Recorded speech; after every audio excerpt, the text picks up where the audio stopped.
क्रांतिकारी जय भीम परभणी जिल्हा आंबेडकरी चळवळीच्या वतीने खऱ्या अर्थाने होत असलेल्या स्वाभिमानी धरणे आंदोलनास विनाकारण स्वाभिमानी म्हणत नाही, जिंदा जिंदा।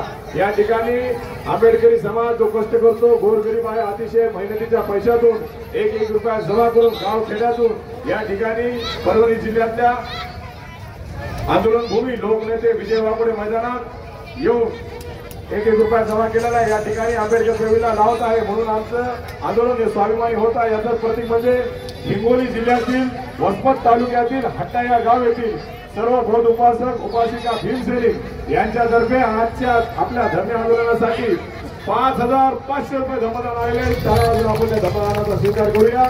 तसेच त्यांनी ठरवलेलं आहे हट्टा येथील सर्व बौद्ध बांधव उपासक उपासिकांनी की आंबेडकर चळवळीमधल्या आंदोलनामध्ये ज्या भीमसैनिकाचा शहीद झाला, शहीद सोमनाथ सूर्यवंशी यांच्या घरच्याला सुद्धा ते 5000 रुपये आर्थिक धमदान देत आहेत। त्याचा आपण काळातून स्वीकार करूया। तसेच परभणी जिल्हा नव्हे, मराठवाडा नव्हे, अख्ख्या महाराष्ट्राची मुलूक मैदानी बुलंदतोफ तुमचे माझे आपल्या सर्वांचे नेते, लाडके नेते जे आंदोलनामध्ये शहीद झाले, लोकनेते विजय वाकोडे साहेब यांच्या परिवाराला सुद्धा 5000 रुपयाचं धमदान हट्टा गावातील सर्व बौद्ध उपासक भीमसैनिक माता भगिनी करत आहेत। त्या सर्व दानाचा मी परभणी जिल्हा आंबेडकर चळवळीच्या वतीने स्वीकार करतो व सर्व हट्टा येथील भीम उपासक उपासिका भीम तरुण भीमसैनिक यांचे मी आभार व्यक्त करतो। धन्यवाद।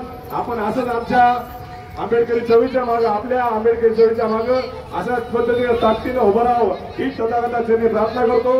कारण आपण जो स्वाभिमान या ठिकाणी स्वाभिमानी धरणे आंदोलनाला पैसे देतात, नक्कीच याच्यातून आमच्यासारखे स्वाभिमानी कार्यकर्ते नेते तयार झाल्याशिवाय राहणार नाहीत ही ग्वाही देतो आणि आपल्या दिलेला धमदान या ठिकाणी परभणी जिल्ह्याच्या आंबेडकर चळवळीच्या वतीने स्वीकार करतो। धन्यवाद। क्रांतिकारी जय भीम। यानंतर भीमशाही एक फोटो